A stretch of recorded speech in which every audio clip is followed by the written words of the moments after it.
अस्सलाम वालेकुम गाइस, मैं हूं अरसलान अली पाकिस्तान से। आप देख रहे हैं दिस रिएक्शन। मेरे चैनल में रिएक्शन फॉर रिएक्शन होता है। दोस्तों, आज जिस वीडियो पे मैं रिएक्शन देने वाला हूं वो वीडियो है इंडियन डिफेंस की। मैं अपना पाकिस्तानी रिएक्शन उस वीडियो पे दूंगा। वीडियो शुरू करने से पहले मैं वीडियो का आपको टाइटल बता देता हूं, सुनिएगा गौर से। Title: Indian defence news, why PLA shoulder sending goodbye note to home BSF new drone and anti drone guns. तो वीडियो का टाइटल ये है। चलिए वीडियो स्टार्ट करते हैं, लेट्स गो। BSF को अभी मॉडर्न सर्वेलेंस ड्रोन के साथ साथ दुश्मन के बदमाश ड्रोन्स को मारने के लिए एंटी ड्रोन सिस्टम भी मिलने वाली है।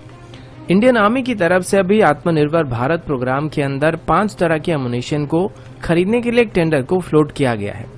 यूनाइटेड स्टेट के साथ भारत अभी वेका एग्रीमेंट को साइन करने वाली है। अंबाला एयरबेस में अभी ब्लास्ट करने के लिए एक थ्रेट लेटर मिलने के बाद लोकल पुलिस स्टेशन में अभी एक कंप्लेन को दर्ज किया गया है। चाइना की तरफ से अभी लाइन ऑफ एक्चुअल कंट्रोल के पास रेगुलर बंकर्स को बनाना शुरू कर दिया गया है और फिंगर 4 से पीछे हटने के लिए चाइना ने जो शर्त रखा था उसे भारत ने किस वजह से इनकार कर दिया है। इन सभी खबरों के बारे में हम आज की वीडियो में डिटेल में बात करने वाले हैं। नमस्कार दोस्तों, मेरा नाम है अंशुमन नायक और आप सभी का बहुत बहुत स्वागत है इंडियन डिफेंस न्यूज की डिफेंस टॉक सीरीज। चलिए देर न करते हुए आज की वीडियो शुरू करते हैं। आज की पहली अपडेट BSF की तरफ से है। रिसेंटली BSF की फुल टाइम DG के तौर पर राकेश अस्थाना जी को अपॉइंट करने के बाद उन्होंने तुरंत ही BSF की कैपेबिलिटीज को बेहतर करने के लिए काफी सारे नए अपग्रेड्स करने का फैसला किया है। इसके अंदर अभी BSF को करीब 436 स्मॉल और माइक्रो ड्रोन्स मिलने वाली है, जिनको रेगुलर बेसिस पर बॉर्डर में पेट्रोल करने के लिए या फिर सर्वेलेंस करने के लिए इस्तेमाल किया जाएगा। अब ये बात तो आप सब जानते हैं कि BSF को मेनली पाकिस्तानी घुसपैठिए या स्मगलर्स का सामना करना पड़ता है, जो कि बॉर्डर के दोनों तरफ से नारकोटिक्स को स्मगलिंग करने का काम करते हैं। और पाकिस्तान की बात करें तो ये आतंकवादियों के लिए भी ड्रोन्स की मदद से हथियार या फिर गोला बारूद सप्लाई करते हैं। कल ही मैंने आप सभी को बताया था कि BSF ने 5 घुसपैठियों को भी मार गिराया था जो कि ड्रग्स को स्मगलिंग कर रहे थे। इसी वजह से ड्रोन सभी BSF को बॉर्डर में निगरानी करने में काफी मदद करने वाले हैं। साथ ही BSF को एंटी ड्रोन सिस्टम भी मिलने वाली है, जिसमें वो पाकिस्तानी ड्रोन्स को मार गिरा सकते हैं। पिछले साल आपने सुना होगा BSF की तरफ से कॉम्प्रिहेंसिव बॉर्डर मैनेजमेंट सिस्टम को लॉन्च किया गया था, जिसमें BSF की सभी आउटपोस्ट, चाहे वो इंडो पाकिस्तान बॉर्डर में हो या फिर इंडो बांग्लादेश बॉर्डर में हो, उन सभी में CCTV कैमरा या फिर सेंसर वगैरह लगाए जाने वाले थे। ऐसे टोटल 1923 बॉर्डर आउटपोस्ट थे, जिनमें से 1500 आउटपोस्ट में ड्रोन्स और एंटी ड्रोन सिस्टम को ऑपरेट किया जाएगा।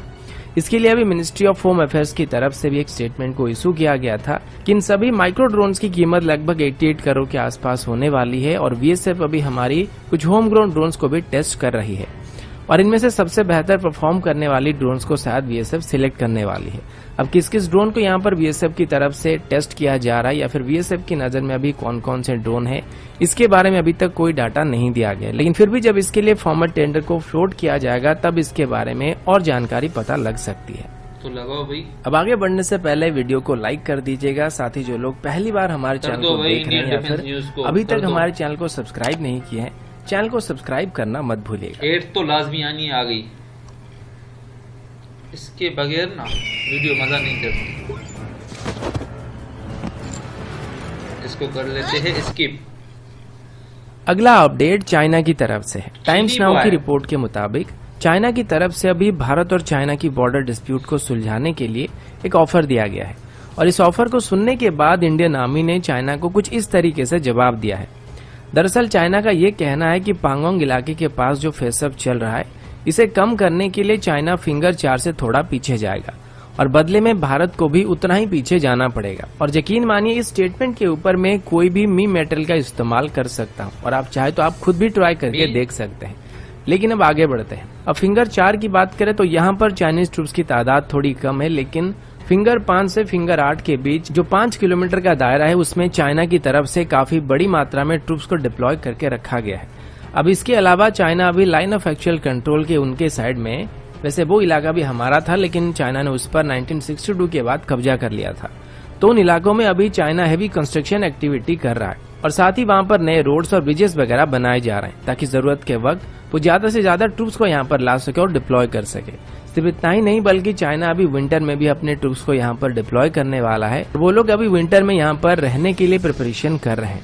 अभी जो रोड्स बनाए जा रहे हैं, हेलीपैड वगैरह बनाए जा रहे हैं, वो सब इसी वजह से तैयार किया जा रहा है ताकि वो सप्लाई चेन को बरकरार रख पाए। हमारी बात करें तो भारत की तरफ से भी अभी लद्दाख में विंटर में करीब 35,000 जवानों को डिप्लॉय करने का प्लान किया गया है और चाइना की तरफ से अभी वैसा ही कुछ प्लान किया जा रहा है और उनकी ट्रूप्स को सपोर्ट करने के लिए उनके पास आर्टिलरी गन, टैंक्स और S-400 सिस्टम को भी वो डिप्लॉय कर रहे हैं और अभी एयर डिफेंस सिस्टम को डिप्लॉय करने के लिए surface to air missile site को भी बनाया जा रहा है।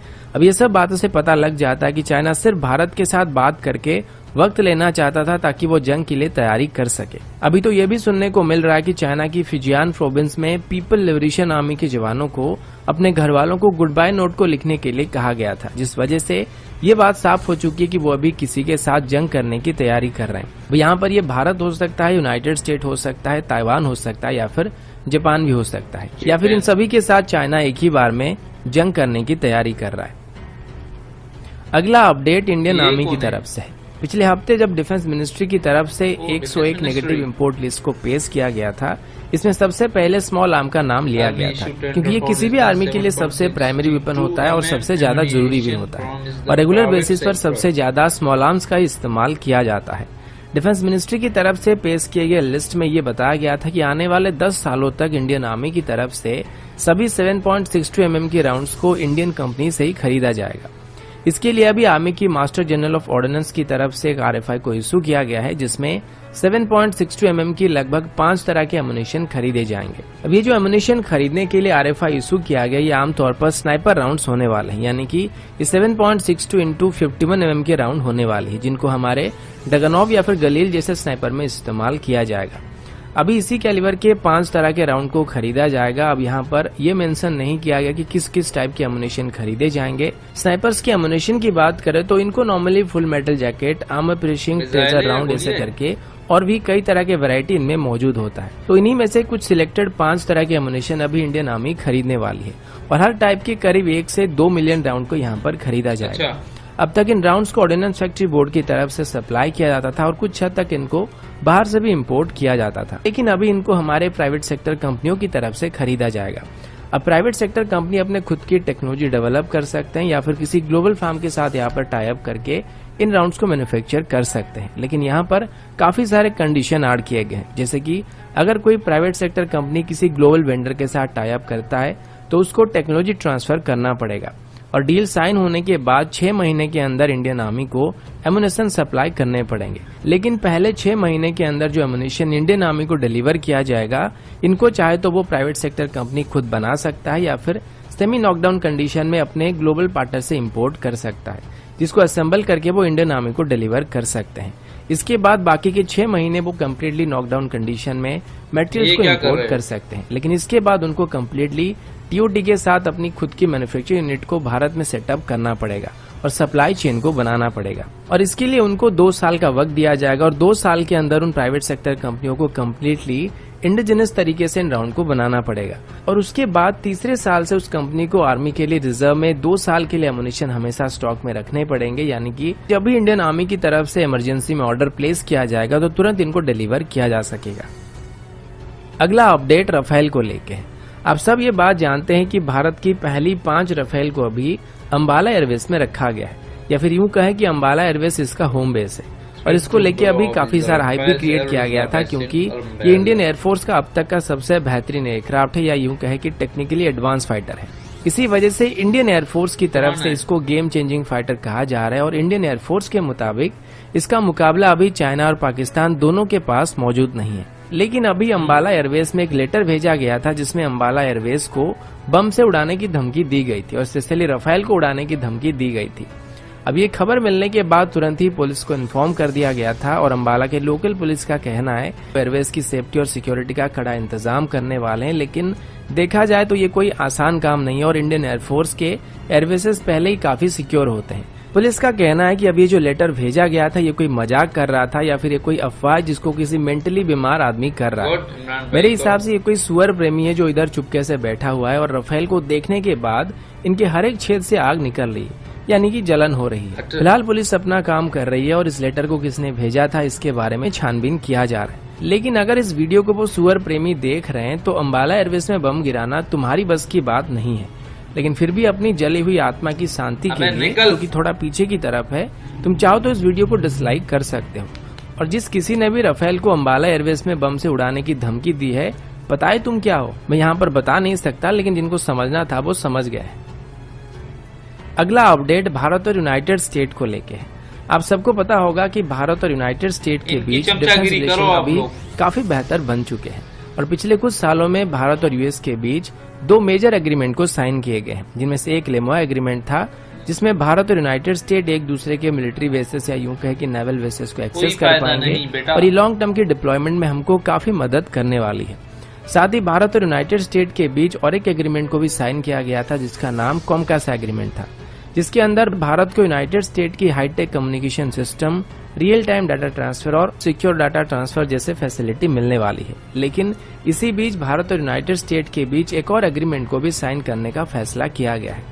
इसका नाम बेका यानी कि basic exchange and cooperation agreement होने वाली है और रिसेंटली भारत और यूनाइटेड स्टेट के फॉरेन सेक्रेटरी लेवल में हुई बातचीत के दौरान इसके बारे में जिक्र किया गया था और इसे भारत और यूनाइटेड स्टेट के बीच होने वाली नेक्स्ट 2+2 मीटिंग के दौरान साइन किया जा सकता है।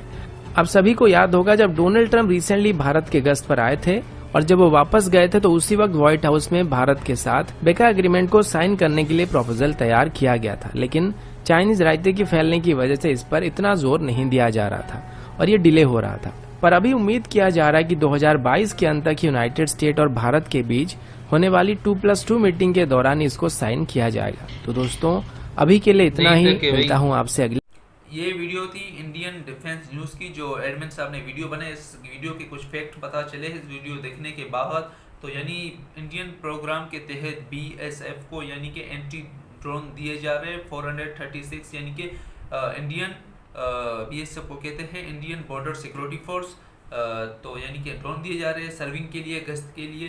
तो जितने भी चाहे आप ड्रोन मंगवा ले, तो हम पाकिस्तानी आगे आपसे थे और है और रहेंगे। इस जनाब के तहत ये भी पता चला है हमारे पास यानी कि इंडियन डिफेंस के पास फाइटर जेट भी मौजूद है, जो कि चीन के पास भी नहीं और पाकिस्तान के पास भी नहीं। तो इसीलिए आपके अभिनंदन हमारे पास चाय पी के गए हैं। उनका जेट फिर पाकिस्तान में कैसे आया और कैसे गिरा, तो हमारे पाकिस्तानी जवानों ने गिराया। तो आपके पास अगर इतने यानी कि फाइटर जेट मौजूद है जो हमारे पास भी नहीं, तो हमने एक पुराने जेट से, सिर्फ खटारा जो पाकिस्तान का जेट था, उससे आपके प्रोफेशनल जेट को हमने गिराया। तो हमारे पुराने जेट भी ना कमाल के होते हैं। सिर्फ जेट की बातें मत करो, चलाने वालों की बातें करो और माइंड की बातें करो। तो हम पाकिस्तानी आपसे आगे थे और है और रहेंगे। और दूसरी बात, अगर आप यानी कि वीडियो बनाते हो तो अच्छी बात है, आप अपने फैक्ट बताओ जो आपके मुल्क में हो रहे हैं। किसी के ऊपर तंज मत करो। आपने इस वीडियो के अंदर